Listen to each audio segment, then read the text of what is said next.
orang itu jangan pernah merasa dirinya baik. Kalau orang itu sudah merasa dirinya baik, bahaya.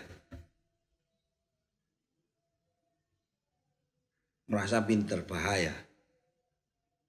Pokoknya kalau merasa itu bahaya. Ini dalam urusan apapun ya.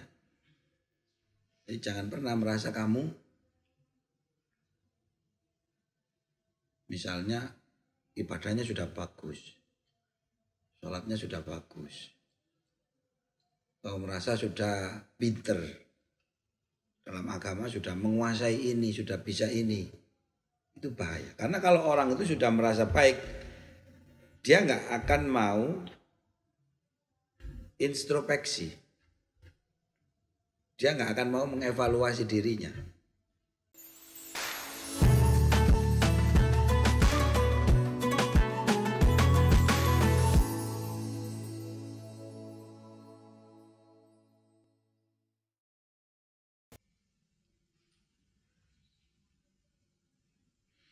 Al-Hadisus Sabi Ashar, hadis yang ke-17.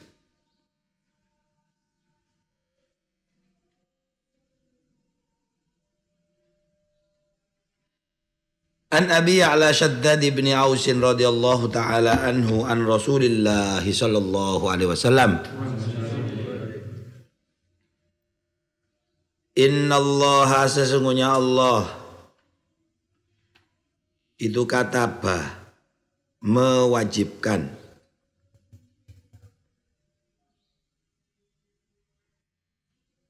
al-ihsana pada kebaikan, ala kulli syai'in atas segala sesuatu.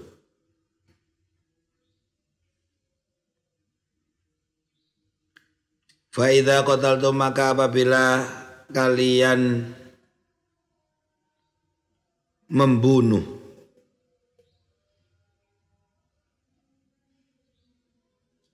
fa ahsinu, maka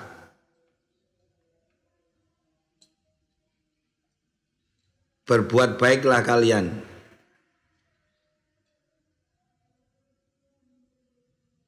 Al-ikitlata pada apa itu? Pada pembunuhan, pada cara membunuh.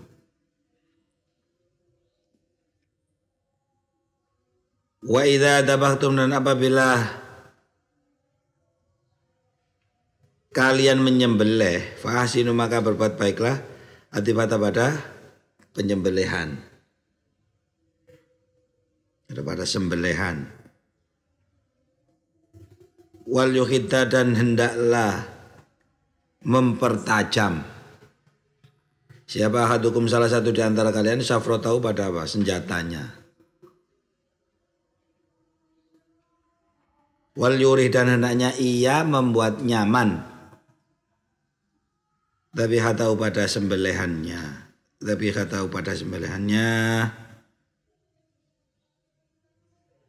Hadis yang ke-17 ini berbicara tentang etika ya dalam Islam.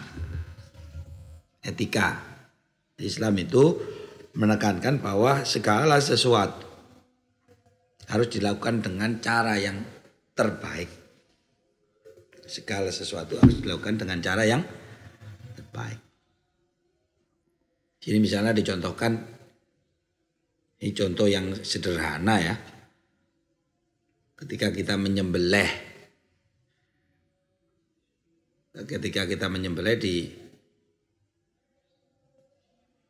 diberi tuntunan, ya kita menyembelih pun harus dengan cara yang baik. Hanya dalam Islam kita mengenal misalnya ada beberapa cara untuk menyembelih itu. Ada namanya adzabhu, atau ya seperti kita menyembelih kambing. Terus ada yang namanya soed itu berburu. Ada yang namanya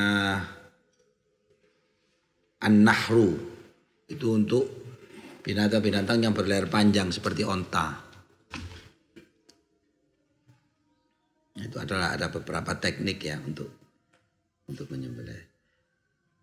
Yang penting dari beberapa cara itu ya tetap ditekankan pada cara yang paling baik. Makanya misalnya ya dalam satu masa di mana ada kemajuan teknologi, ada cara yang lebih baik untuk menyembelih, itu harus diambil dengan cara itu. Umpama, kalau dulu kan orang menyembelih itu misalnya ya, menyembelih sapi harus diikat dengan tampar terus dijatuhkan. Kamu lihat nggak kalau menyembelih itu harus berapa orang diikat, kadang-kadang dijatuhkan beberapa kali nggak bisa jatuh. Itu kan ya memang harus begitu supaya menyembelih. Tapi umpama ada cara yang lebih bagus dari itu, maka itu lebih bagus. Misalnya sekarang ada ditembak di bius. Kalau di Australia itu mau menyembelih di bius dulu, sapinya di bius, baru setelah dia jatuh dia nggak sadar baru dipotong. Itu menurut saya lebih bagus. Karena kan nggak usah susah payah untuk menjatuhkan, ya kan? Ya namanya dijatuhkan sakit nggak? Sakit. Tapi kalau nggak dijatuhkan kan nggak bisa disembelih kalau di sini nggak ada teknologinya. Nah, misalnya yaitu kalau ada cara yang lebih bagus, lebih nyaman ya untuk binatangnya, ya itu yang dituntut oleh Islam untuk dilakukan. Nggak bisa misalnya, nggak bisa itu caranya orang kafir. Tapi kita nggak lihat itunya, kita lihat substansinya. Oh, tujuannya supaya hewannya itu nggak merasa kesakitan, supaya nggak perlu menjatuhkan, supaya nggak perlu susah payah, ya kan? Nah, itu oke menurut saya. Innallaha katabal ihsana ala kulli syai' fa idza qataltum fahsinu al-qitlah wa idza dabahtum fahsinu adibha. Termasuk wal yuhidda hadukum syafrata. Hendaknya salah seorang di antara kalian mempertajam. Jelas juga. Ya, timbul pertanyaan. Pisau misalnya, pisau yang kita pakai untuk menyembelih ayam, ya, yang konvensional, pisau-pisau biasa. Itu kalau secara kualitas bagus mana sama pisau putar. Kalau kita lihat pemotongan ayam sekarang pakai pisau apa? Pisau putar. Nah, kalau kelihatannya ya, saya juga nggak pernah nanya sama ayamnya enak mana dipotong sama pisau. Tapi kalau kelihatannya menurut saya yang pakai pisau putar lebih, karena dia lebih tajam. Artinya setelah leher ayam terkena pisau putar itu, ya pasti dia dalam lebih cepat lah mati daripada yang digini. Logikanya ya. Karena pisau putar ini sangat cepat. Ayamnya jalan ceret langsung langsung kan. Kalau gini kalau nyembelih konvensional kan masih perlu beberapa kali kan. Itu secara logika lebih lama dia tersiksa. Nah, itu menurut saya lebih bagus masuk di sini. Wal yuhidda ahadukum syafrata. Nah, kenapa gimana nanti baca bismillah, tinggal baca bismillah aja. Waktu menyalakan mesin atau mungkin setiap ayamnya lewat di pisau potongnya itu. Nah, yang penting kan bisa terpotong ya kan leher ayamnya. Wal yurih dhabihatahu, ya, dibuat nyaman senyaman mungkin namanya. Termasuk salah satu etika menyembelih kan nggak boleh kita menyembelih hewan di depan hewan yang masih hidup. Nah, kalau ya siapa namanya hewan ya mungkin juga dia punya perasaan ya. Maksudnya nelongso aku kata dibeleh. Kadang-kadang kalau manusia kan nggak pikir sampai segitu. Alah pungan kewan ya nggak boleh gitu. Bagaimanapun itu etikanya agama yang sangat tinggi, bahkan hewan pun diberi penghormatan sesuai dengan derajat kehewanannya kan gitu. Nah kalau dipikir wah senyen kewan kok untung-untungan iki sik anti belet kayak keapian misalnya gitu ya enggak gitu juga. Tetap kita upayakan dengan cara yang terbaik. Wal yuhidda ahadukum syafratahu wal yurih khatahu. Nah, ini juga jadi apa ya?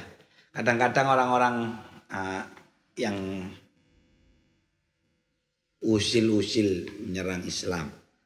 Dia bilang, oh kalau bulan Dzulhijjah ada pembantaian besar-besaran. Hah? Dunia ini ada jutaan hewan disembelih. Itu pertanyaan apa? Memangnya setiap hari nggak ada hewan disembelih? Setiap hari kan ada hewan disembelih. Terus kalau dihitung itu kan juga setahun sekali. Jumlahnya pun mungkin ya terukur kan sesuai dengan jumlahnya umat Islam. Itu pun kalau semuanya menyembelih. Ternyata kan enggak juga karena yang mampu cuma berapa persen. Lebih lagi dagingnya itu bisa didistribusikan pada orang-orang yang nggak bisa makan daging, biasanya nggak bisa beli daging, ya kan? Untuk memperbaiki gizi mereka yang tidak bisa beli daging. Kadang-kadang kita ini lupa menganggap orang lain sama dengan kita. Kalau kita beli daging, orang lain kan nggak pasti bisa. Ada orang yang gajinya misalnya 400.000 satu bulan, mana bisa dia beli daging? Ada orang yang gajinya 300.000, 600.000 satu bulan. Nah, 1 tahun sekali alhamdulillah masih ada namanya kurban. Paling tidak dia bisa merasakan daging. Nah, kalau nuruti orang-orang yang pikirannya ruwet-ruwet, agama kok memerintahkan membunuh hewan. Memang kalau nggak ada Idul Adha nggak ada hewan disembelih kan tetap ada. Sama aja.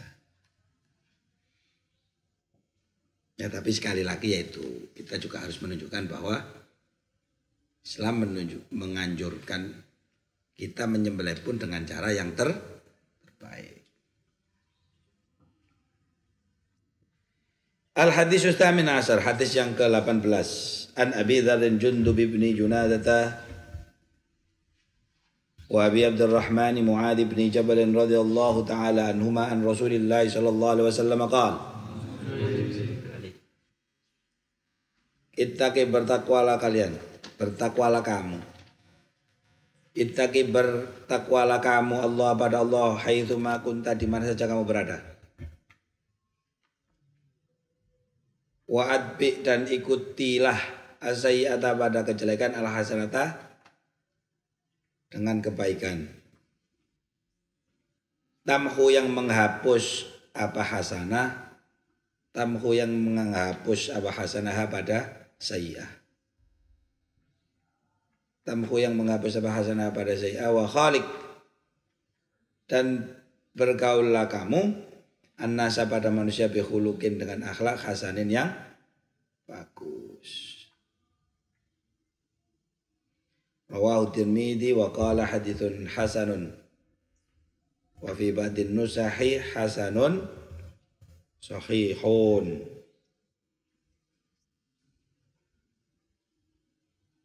Ini hadis sering didengar ya. Ittaqillah haitsu ma kunta wa atbi sayyi'atal hasanata tamhuha wa khaliqin nasa bi khuluqin hasan. Jelas ini. Memang apa namanya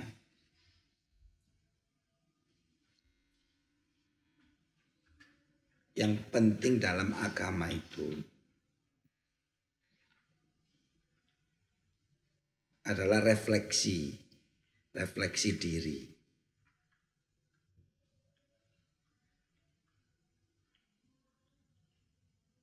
Jadi jangan pernah berpikir kalau agama itu hanya ibadah saja.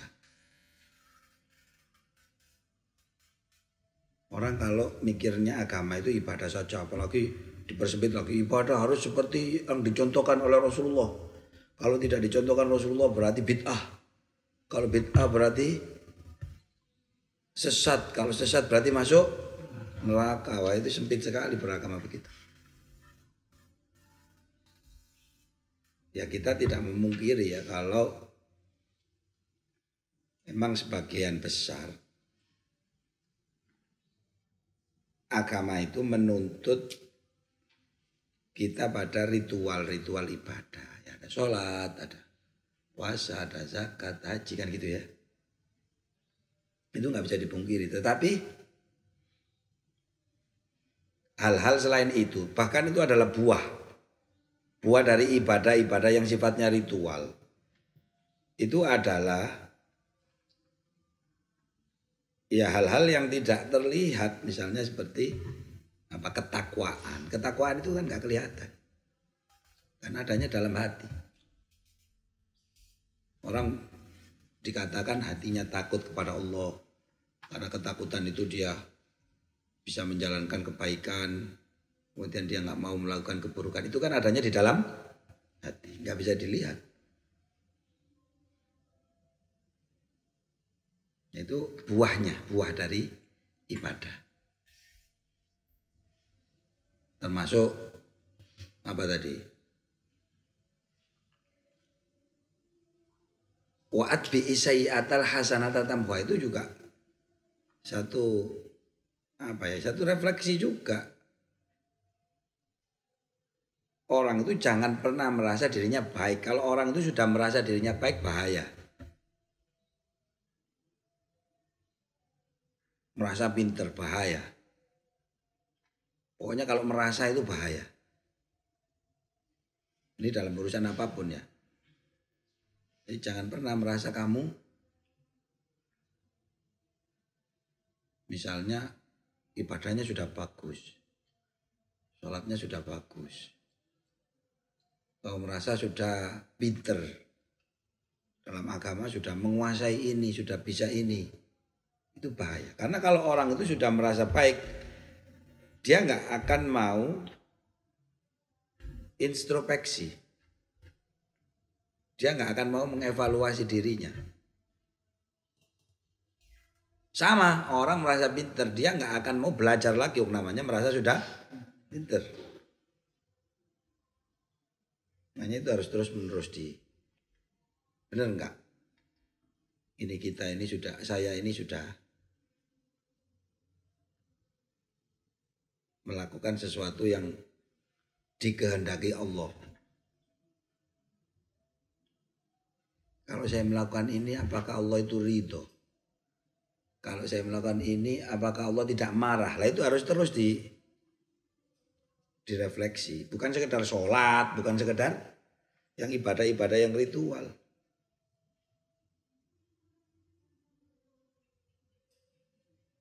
Itu.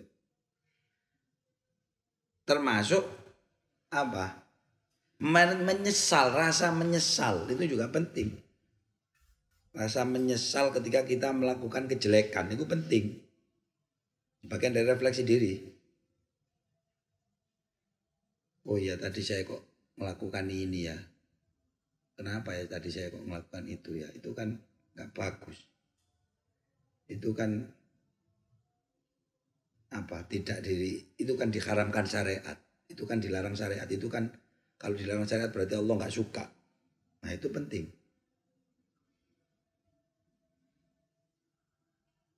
Dan itu lebih penting daripada apa? Mungkin kan namanya manusia itu menghindarkan diri dari dosa yang namanya manusia.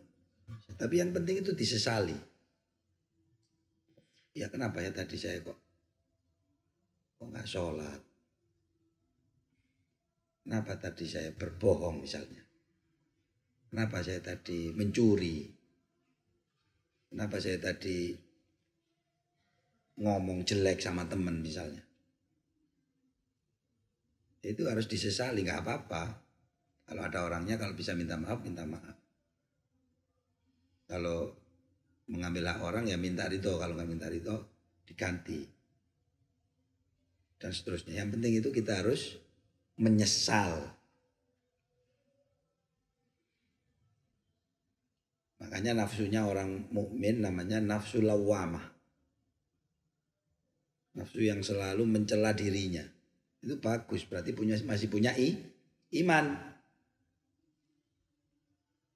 Kalau nafsunya orang kafir, nafsunya orang ahli maksiat namanya nafsu ammarah.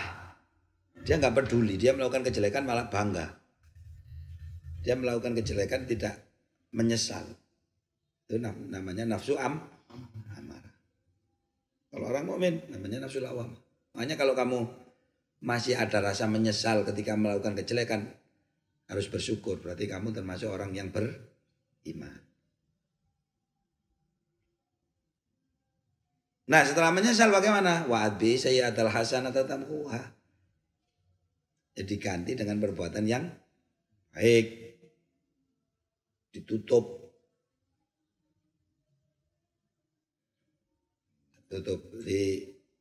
dikompensasi dengan kebaikan. Kejelekan misalnya kita melakukan apa langsung masuk yang sering kita lakukan dan kita nggak sadar itu seperti kita berwudu. Wudu itu luar biasa. Kalau dosa-dosa kecil aja dengan wudu insya Allah diampuni oleh ketika kita berwudu, kotoran-kotoran dosa yang sudah kita lakukan mengalir dari air wudu kita. Itulah mengapa dulu para ulama, para kiai, para guru menganjurkan kita untuk menjaga wudu. Kalau buat batal langsung wudu. Hanya orang yang biasanya bisa menjaga wudu itu doanya mustajab. Kenapa? Karena ya itu dosanya langsung dihapus. Kalau kita ini kan biasa, sudah terbiasa ini bohong ya kan. Namanya bohong, namanya kan sudah mungkin tiap menit, tiap detik itu kan sudah banyak lah. Tapi kalau batal langsung wudu, langsung hilang. Kira-kira gitu. Syukur-syukur kalau mau sholat 2 rakaat. Tapi ya nggak usah wudu aja udah bagus dijaga. Wudunya itu dijaga untuk apa? Untuk itu tadi. Untuk mengkompensasi dosa-dosa kecil. Wadbi sayyi'atal hasanatam wa khaliqin nasa bihulukin. Yang terakhir sama kayak tadi. Jadi ritual-ritual ibadah kalau memang diterima oleh Allah, dia akan otomatis mendatangkan hubungan yang baik dengan sesama manusia.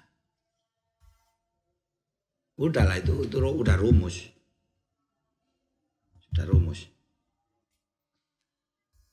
Makanya barang dikatakan dalam satu riwayat, orang yang sholatnya tidak bisa mencegah ia dari perbuatan keji dan mungkar, maka dia sesungguhnya belum melakukan itu contoh.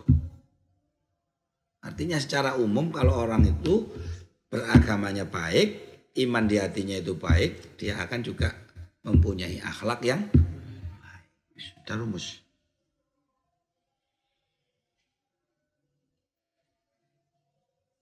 Bisa nggak dibalik Gus misalnya? Bisa nggak kalau kita itu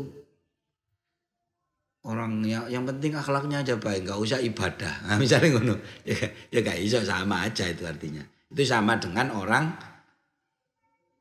pakai dasi, pakai jas tapi tidak pakai celana. Ya, nggak iso. Wong itu yang utama harus ditutup. Ya, harus pakai celana dulu kan gitu kan. Baru pakai sabuk, baru pakai. Masa ono wong bagus ini. Pakai peci, pakai baju kukut, kasih jas, pakai sabuk, tapi tidak pakai celana. Gimana coba? Nah, artinya harus dua-duanya. Ya itu karena itu wis hubungannya wis otomatis. Sebenarnya nggak bisa juga. Dikatakan bisa nggak orang berakhlak baik tapi misalnya nggak sholat, dia nggak bisa dikatakan baik, sholat aja nggak mau kok. Hah? Kan gitu kan? Ya, ada itu sekarang orang-orang nggak perlulah kita itu beragama, nggak perlu kita sholat. Yang penting kita itu berbuat baik itu juga salah. Kenapa? Dengan tidak sholat aja dia itu sudah tidak. Paham ya? Ya ada lagi pertanyaan. Nah itu Gus, katanya Allah itu adil. Kalau ada orang misalnya tidak beriman, tapi dia tuh hidupnya itu baik. Hidupnya itu beramal, hidupnya itu membantu orang lain. Hidupnya itu menyelesaikan urusan orang banyak misalnya. Masa orang kayak gitu mau masuk neraka, kan nggak adil. Kan ada pertanyaan gitu, ada nggak? Itu jawabnya gimana? Jawabnya gini. Ya sudah, ya pasti namanya Allah itu pasti adil. Kebaikan-kebaikan yang dia lakukan itu kan sudah akibat dari kebaikannya Allah. Misalnya dia berbuat baik dengan beramal, emang rezekinya dari siapa? Rezekinya dari siapa? Dari Allah. Dia diberi kemudahan untuk membantu orang lain dengan tenaganya, dengan pikirannya, dengan usahanya. Emangnya pikirannya, usahanya dari siapa? Termasuk dia sudah diberi hidup, diberi organ, diberi panca indera, diberi tangan, diberi kaki. Siapa yang ngasih? Artinya itu kalau dihitung-hitung, itu sudah itu balasanmu ya sudah ada di dunia itu. Jadi orang yang tidak beriman, kalaupun dia berbuat baik, maka balasan kebaikannya sudah diberikan oleh Allah di dunia. Di akhirat gak bisa. Kalau orang tidak iman, dia tidak bisa masuk. Jelas? Makanya mahal iman itu. Karena ada orang-orang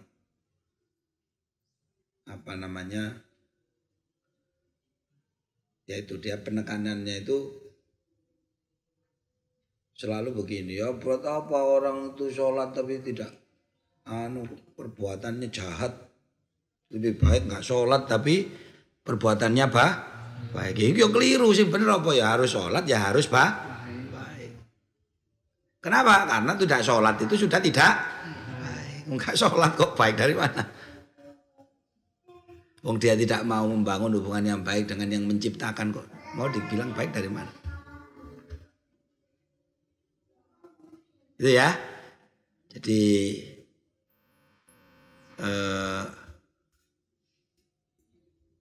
menjawab pertanyaan kalau ada orang tidak beriman tapi berbuat baik, maka dia sudah dibalas kebaikannya itu di dunia. Adapun di akhirat, ya Allah sudah menentukan orang yang akan mendapatkan kenikmatan di akhirat. Yang akan dimasukkan surganya Allah hanya orang-orang yang beriman kepada itu. Jadi kita cukupkan di sini. Ini dapat berapa hadis tadi? 3, 4 hadis. Semoga membawa keberkahan untuk kita. Kita tutup majelis dengan bacaan suratul asri 3 kali dan doa kafaratul majelis. Bismillahirrahmanirrahim. Wal asri innal insana lafi khusrin. Wa amilu sholihat wa tawassaw bil haqqi wa tawassaw bis sabr. Bismillahirrahmanirrahim. Wal asri innal insana lafi khusrin illa alladziina aamanu. Bismillahirrahmanirrahim. Wal asri innal insana lafi khusrin. Subhanakallahumma bihamdika asyhadu an la ilaha illa anta astaghfiruka wa atubu ilaik. Allahumma shalli ala Muhammad.